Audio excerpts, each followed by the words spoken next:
10 years after Katrina, you often hear people say New Orleans has come back, it has rebounded, it's been resilient. How do you qualify the progress a decade later? I think it's a miracle that not only is the city of New Orleans standing, but it's thriving. I think people have unreasonable expectations. They think that they're going to walk into the land of Oz, where everything in the world is perfect, and somehow New Orleans in 10 years was going to solve 40 or 50 years of problems that have been happening in major American cities across the country. And so I qualify it as basically saying we have completely turned ourselves around.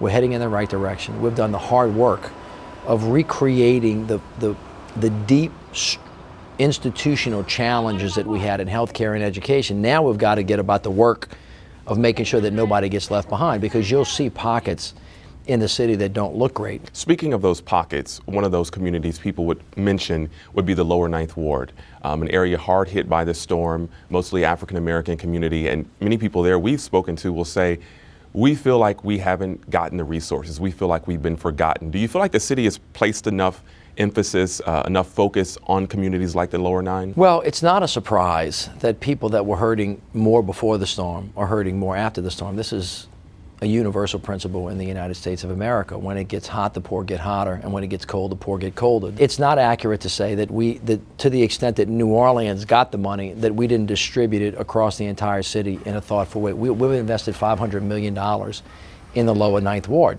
The lower Ninth Ward was a very difficult place before the storm hit.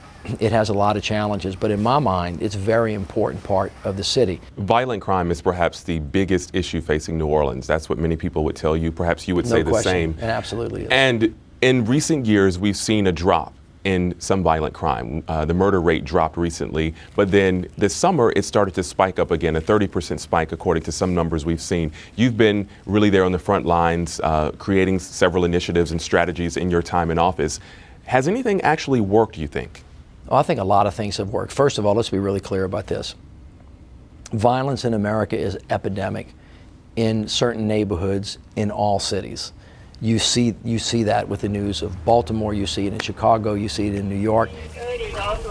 Let me hasten to say this.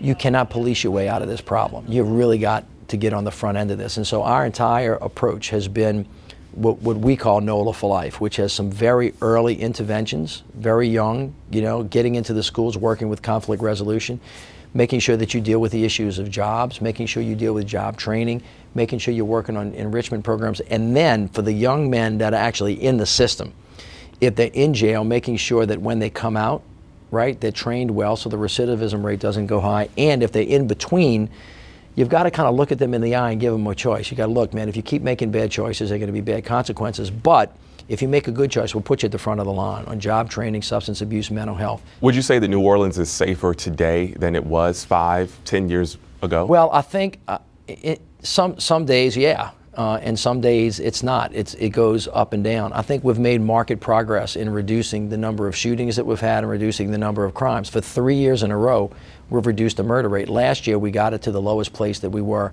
in 43 years. But then all of a sudden, in New Orleans, in Baltimore, in Chicago, all over the place, it spiked back up. I don't think any, criminal scientist actually can tell you exactly why that happened. What I can tell you is that's evidence that we haven't solved the whole problem. Jonathan Martin, Al Jazeera, New Orleans.